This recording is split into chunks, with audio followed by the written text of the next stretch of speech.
Doom bosses, great spectacle, awe-inspiring cinematics, Mick Gordon's magic, intense, fun, and action-packed. Throughout 3 games and 2 expansions, we encounter a grand total of 13 bosses in this series. And today I'm going to be ranking all of them in a tier list that goes from ultimate, for bosses that tick every single thing on my list of criteria, amazing for bosses that are almost on the next level, epic for bosses that are epic, mid for bosses that have a number of setbacks that keep it from being on the higher tiers, disappointing for bosses that just had so much potential but unfortunately didn't meet the standard, and trash for bosses that are absolute fucking garbage. So without wasting any more of your time, just please remember to subscribe if you feel like it. We're nearly at 1,000 subscribers and it would be really awesome if we could pass that milestone.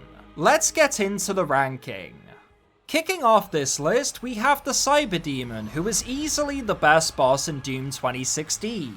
Because every single detail about this fight is so well executed and honestly magical. The fight begins with us staring at this large ominous door as the CYBERDEMON pries it open and throws us across the arena. Its first phase introduces us to a flurry of attacks and combos which test your skill and knowledge of positioning within the Doom Dance. After defeating his first phase, he resurrects himself in a brutal final phase where we transport between Hell and Mars battling the demon to the death. We also have to avoid these beams of energy by jumping between the blows, which adds so much spectacle and general aura to the fight. I love almost everything about this encounter. The CYBERDEMON's design is menacing and intimidating in all the right ways. The fight is perfectly balanced and exceptionally difficult for a first playthrough. Hell, I even enjoy fighting this guy in VR, which is an experience I never thought I would have. Seriously, Doom VFR is so underrated, man. It's such a good remix of Doom 2016. My only real complaint is the glory kill. Not saying it's bad or anything like that, but when compared to the fates the other bosses get, this is a little underwhelming. So for all of those reasons, I'm going to put the CYBERDEMON in ultimate.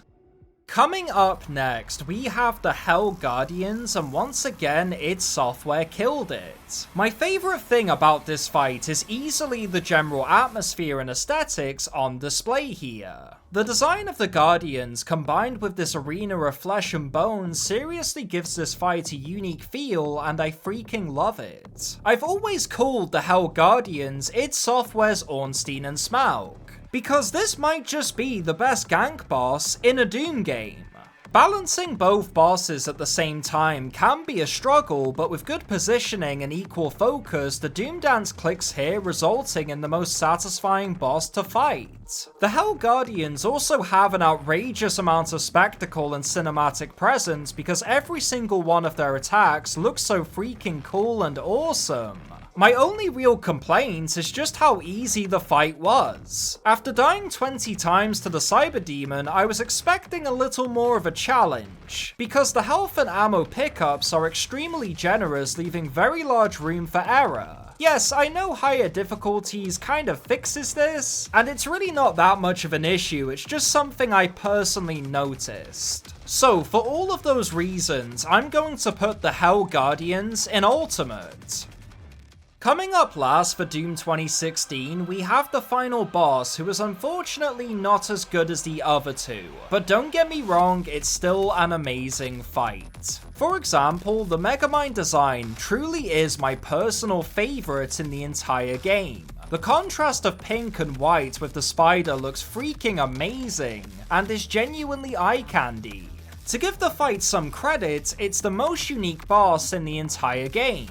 Platforming and positioning is the ultimate test here, and the Megamind will give you a lot of trouble if you fail to master it. She has plenty of Flores Lava type attacks, which forces you to think on your feet and constantly be aware of your surroundings. Also, Megamind has some crazy cinematic attacks, which add so much aura to this fight. Especially the disco laser attack, shit just looks so cool, man. On higher difficulties, this was one of the hardest bosses in the entire series for me. When I was a kid, this fight took me well over a week to beat and a couple of broken controllers. Yeah, I used to rage. Like, a lot. Something else I wanted to mention is this boss really scratches that power fantasy itch. This fight kind of feels like a tug of war in the sense that the longer you battle Megamind and wiggle down her health, the more desperate and weaker she becomes. Even to the point where she cannot move and instead becomes stationary. Oh, and we cannot forget about that glory kill. Honestly, it's the best in the entire series, which is seriously saying something.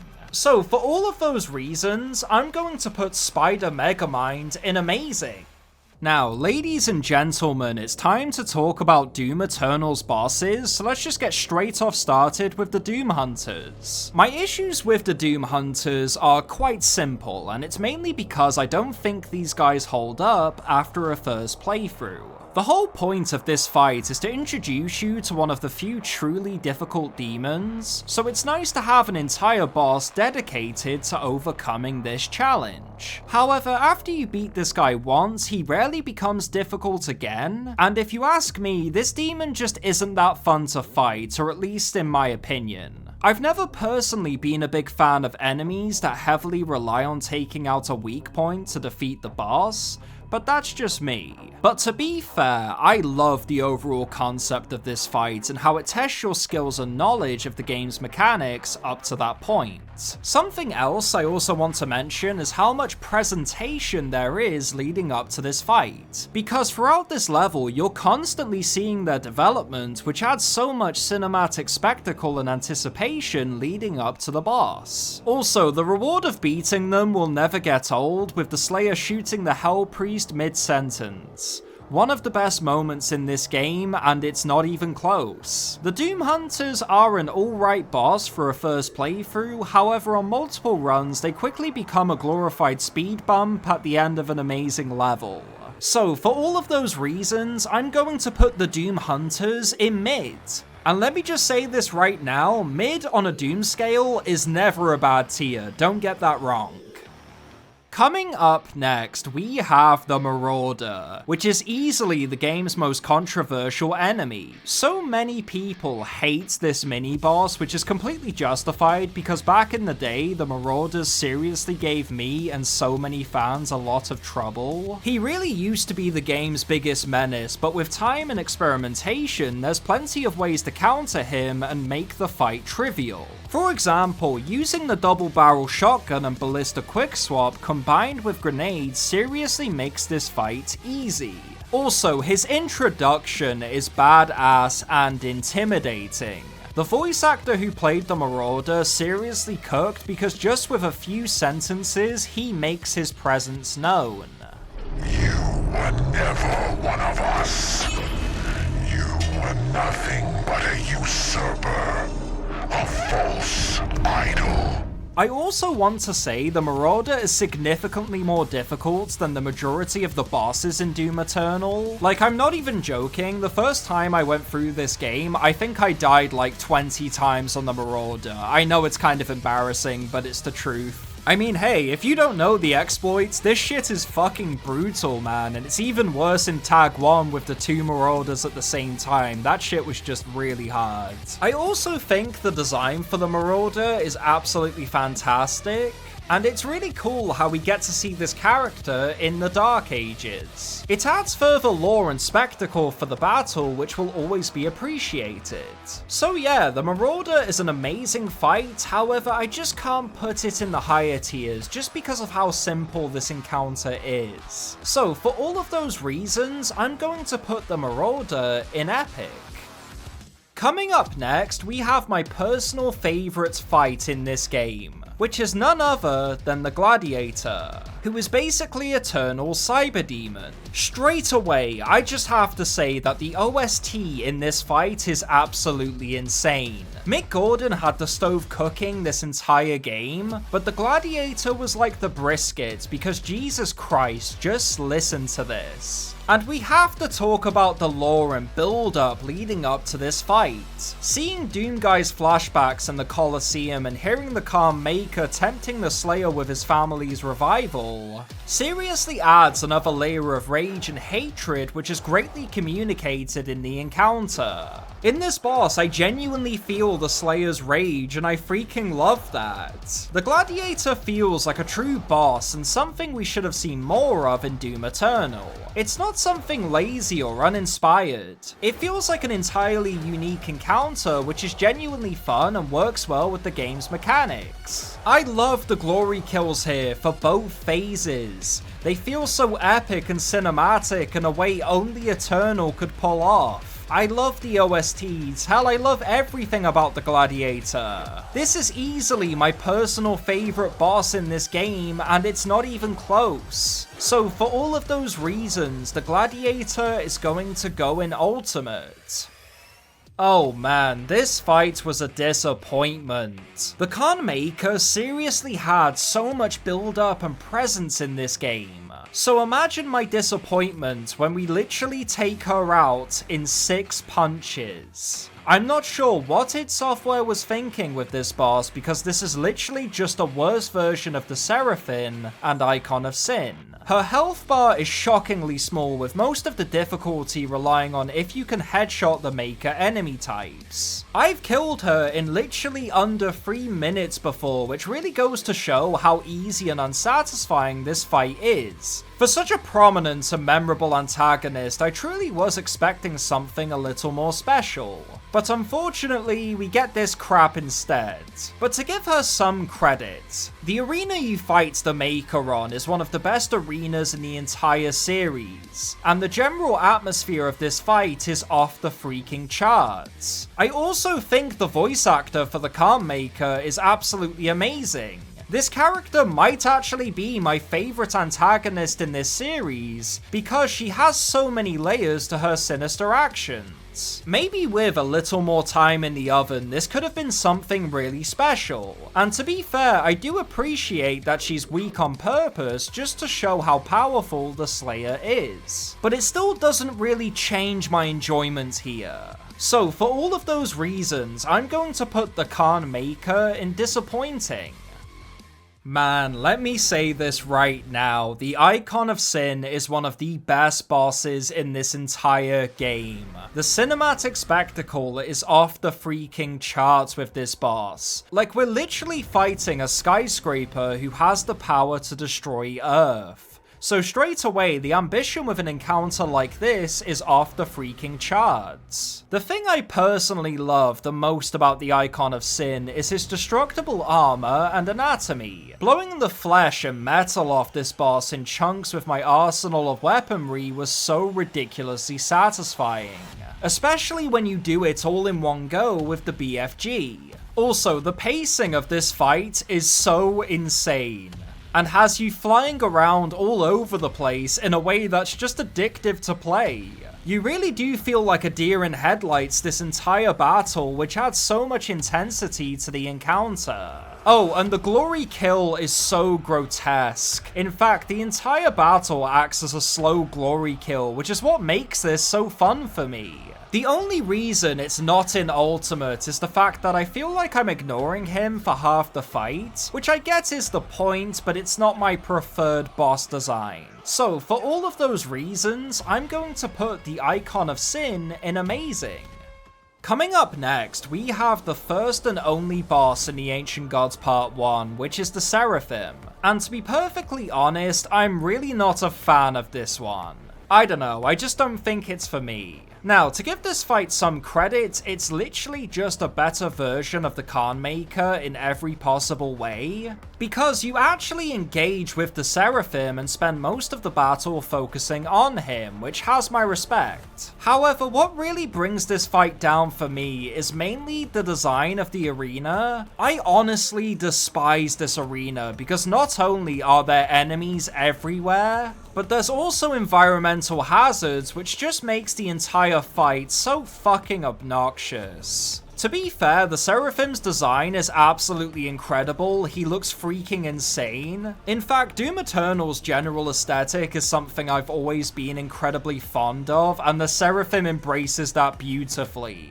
However, it just unfortunately doesn't make up for the fight. I also hate the fact that we don't really get a satisfying glory kill. In fact, we don't really get any satisfying reward for beating him besides a cliffhanger that ultimately resulted in the worst boss id Software has ever created.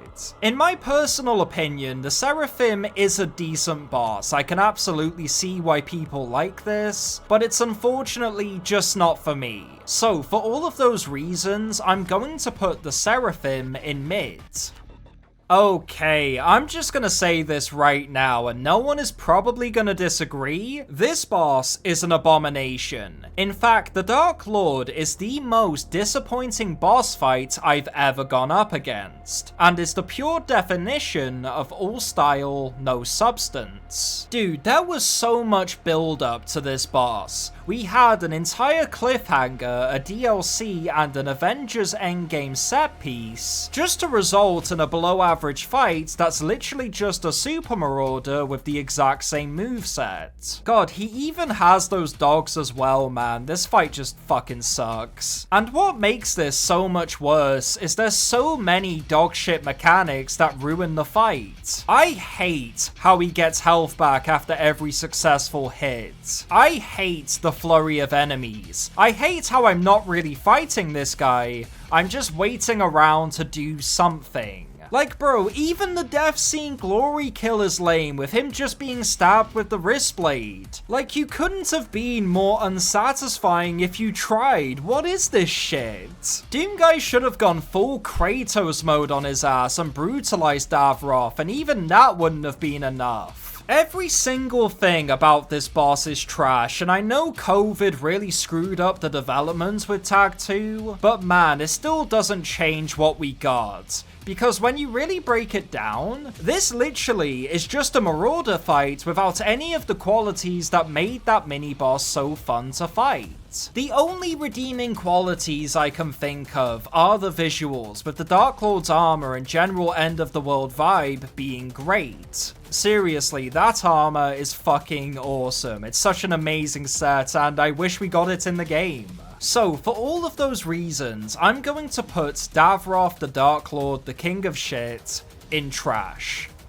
Okay, so it's finally time we talk about the Doom the Dark Ages bosses. The first boss we're going to be talking about is the KREED Maker, and holy shit, this fight scratched an itch. Let's start off with his design, because this boss is literally a fat Maker Pope. Honestly, Dark Ages really cooked with most of the boss designs, however this one is easily my favourite. Like, you can literally even see his flabby ass tits through his cape, it's just so amazing. And what I love the most is throughout this entire game, this guy imprisons you under Maker control. And when you finally come back to seek vengeance, he's absolutely terrified, and for good reason. In fact, he's literally the only boss in this series who acts afraid of the Doomslayer when confronted, which creates a very unique dynamic for the battle. The first phase of KREED Maker is mostly easy, with some light positioning and projectile dangers. Even on the hardest difficulty, it's almost impossible to die, and that's coming from someone who sucks at Doom. However, the second phase is where things get real and things go to ultimate status. First off, his moveset is so fun to engage with and genuinely feels like what the Khan Maker should have been. Because it's a satisfying 1v1 where your positioning and parrying mechanics are put to the test. And we also get some destructible anatomy elements we saw with the Khan Maker and Icon of Sin, which is always a plus in my book. The KREED MAKYR is a simple fight that doesn't ask too much from the player, but getting revenge on this boss and slapping him around is one of my favourite moments in Doom the Dark Ages, and you know what, it's not even close. I can take you to her. So for all of those reasons, and it probably is a little too generous, I'm going to put KREED MAKYR in Ultimate. Now, for the final entry on this list, we have AZRAK, and let me just say this about AZRAK because he is a genuinely good and menacing villain. He's expertly voice acted and is probably the second best villain in this series behind MAKYR. However, his boss fights are a little more divisive in my opinion, because the way we fight AZRAK has always been a little confusing for me. The first fight with AZRAK is nothing but masterclass. It's a spectacle that meets all of my standards and criterias for the ultimate tier, and feels cinematic in a way that only Dark Ages could pull off. I personally love the increased cutscenes and general animations here. It adds so much to the fight without hurting the pacing. For Christ's sake, he quite literally slaps us around and kills our pet. Bro is a menace. However, unfortunately, this is not the only boss with AZRAK, because in the next level we fight him again in an encounter that doesn't even have 10% of the aura or spectacle we saw in the first fight. Don't get me wrong, I still somewhat enjoy this battle, and the fact that we got to fight the Hell Witch is really awesome. And beating AZRAK to death with the flail will never not be satisfying, especially for what he did to our dragon. However, this boss just doesn't compare to the first time we battled him. Like, at all. I feel like these fights should have been switched around, because if Dark Ages ended on this boss, it would have made the entire finale so much more hype. But then again, even with all of that said, AZRAK is still an exceptional villain and seriously is one of the biggest scumbags id Software has ever created. However, I just wanted a little more from some of these fights, especially his final one. So for all of those reasons, I'm going to put AZRAK Boss 1 in Ultimate, and AZRAK Boss 2 in Disappointing. Hello everybody, thank you for sticking to the end of this video, man, I greatly appreciate it. I know the quality of my content has been a little inconsistent lately, and I genuinely do apologize for that. Also, if you've supported this channel directly, thank you for nearly getting me to 1,000 subscribers. Dude, I have no idea how we got to this point. I was just a fucking idiot recording YouTube videos, and now this has the chance to become something. So if you could give this video a subscribe, I would greatly appreciate it. Anyways, I'm freaking tired, I'm ready to go to bed, I'm exhausted, and I'll see you in the next video. Take care and have a wonderful day. See ya.